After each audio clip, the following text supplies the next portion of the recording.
Around him, the excitement was palpable. Elves cheered and embraced one another, their faces positively beaming with unabashed glee as the first snowfall of the winter fluttered silently outside. Sinking down further into his overstuffed red and gold throne-like chair, Nick scratched his chin through his coarse, thick white beard and watched, mesmerised, as the tiny flakes danced and spiralled across the window pane. The first snowfall was an important milestone, marking the countdown to the Christmas Eve ritual and arguably the best day of the entire year. It varied by a day or so each year, but in their magical realm it always snowed at just the right moment to give them enough time to prepare. Nick was jolted from his thoughts by a tugging on his trouser leg. Glancing down, he saw one of the elves looking up at him, her large green eyes wide with concern. He inwardly cursed himself for not knowing her name. They all looked the same.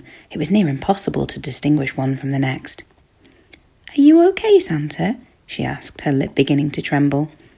Nick gave his jolliest smile and nodded, the bell on his hat giving a faint jingle as he did so.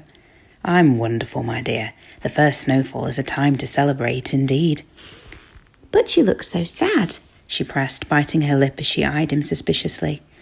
Nick stood and tucked his thumb into his thick black belt, staring down at her from his full height. "You go ahead and celebrate. Don't worry about me. I think I've just got a little bit of a headache." She nodded slowly and seconds later was scooped up by a nearly identical elf disappearing into the dancing hordes. As subtly as someone 3 times taller than anyone else in the room would be able to, Nick made his way to the door and let himself out into the corridor. Pulling the door behind him, he closed his eyes briefly before making his way to his bedroom. Perhaps a lie down would do him good. It felt odd not being filled with the exhilaration of the first snow. Nick knew that he too should be celebrating, and in all fairness, for the last 60 or so years he had joined in wholeheartedly. But last night Joe had said something to him which had struck fear and melancholy into his usually merry heart. Where was Joe, he wondered. He hadn't seen him since this morning. Since their conversation. His heavy boots echoed down the wooden cabin hallway as he plodded his way to their room. As the door creaked open, he realised with relief that the room was empty. Nick wasn't sure if he was ready to continue their conversation yet. He sank down on the bed with a groan and closed his eyes, his head sinking into the goose-down-filled pillow. Being Father Christmas was a huge responsibility, one which had been handed down from generation to generation for hundreds and hundreds of years.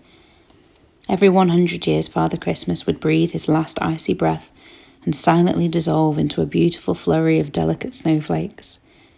Nick remembered standing by his own father's bed 30 years ago, watching in awe as the man he idolised became nothing but an icy damp patch before him. It had terrified him at the time, knowing that this was his future. However, as a responsibility had swept him up, he hadn't thought about it much since. Even to a semi-immortal being, 100 years is a long time. Nick felt a flush grow over his face as he thought about his father. He wasn't sure quite how he'd feel about Joe. Having someone you loved live with you was not the way things were done. There were rules for being Father Christmas. Rules which hadn't changed in, well, forever. But Nick had already begun to change things. So perhaps this was all his own fault. Nick found himself flinching even before the door banged against the wall. He could feel it coming in the forceful jolt of the handle and the determined inhalation of breath. "So here you are." For a brief second, Nick wondered if he could just pretend he was asleep for a moment longer. He'd not had enough time to gather his thoughts. Just a few more seconds. "Don't you dare pretend you're asleep." Nick groaned and pushed himself up to sitting, squinting as his eyes adjusted to the warm yellow light. Joe stood in the doorway, his chin held indignantly high and his dark eyes filled with challenge and a tinge of fear.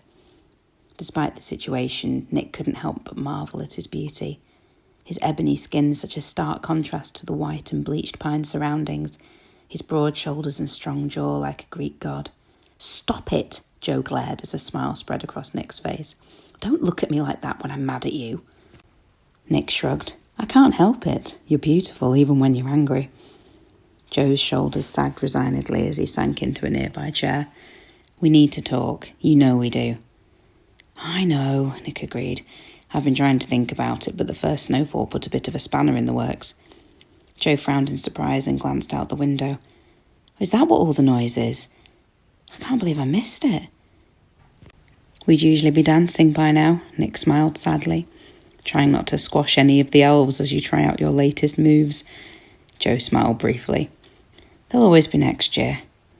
Silence fell between them as they watched the snow through the dark window. Nick watched Joe's profile. He'd always loved him, from the first time he'd leapt out at him 10 years ago, brandishing a camera and threatening to expose him. It wasn't all that unusual to be caught, but the elves usually administered a bit of memory loss and things carried on as normal. But that night, as they'd stared at each other in the blinking lights of the gaudily decorated tree, something had happened. Terence, the head elf, had swooped forward to administer memory loss, and Nick had dragged him to a halt by his collar. Joe's camera had long since fallen to his side, a surprised smile playing on his lips as a silent conversation played out between them. Eventually, Terence had stomped on Nick's foot so hard it had jolted him back to the present and reminded him that they needed to leave. It turned out that Joe was a reporter. He gladly deleted the picture and asked shyly if there was any chance Nick could come back after he'd finished work. Nick had laughed heartily at that. It was also unusual, but he found that he couldn't say no. And so, breaking the rules for the first time in history, he'd returned to Joe's house on Christmas Day. You're scared, aren't you? Nick looked up. Scared of what? The Maker. I'm not scared of him, Nick scoffed. Joe shook his head in disbelief. There's no shame in being scared.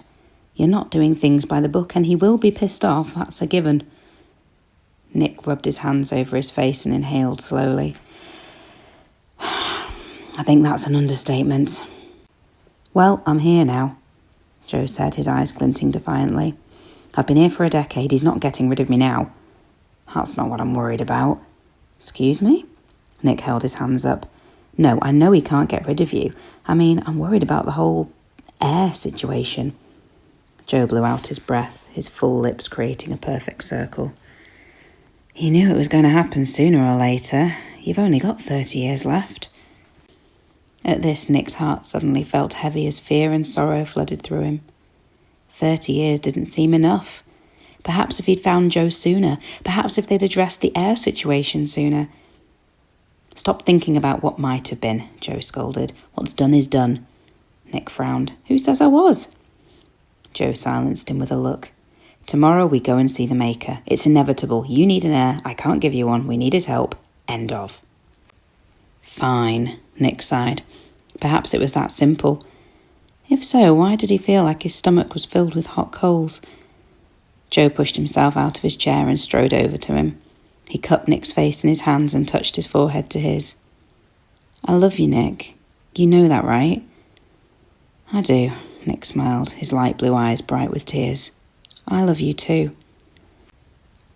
Joe smiled back, closing his eyes as he pressed his lips to his.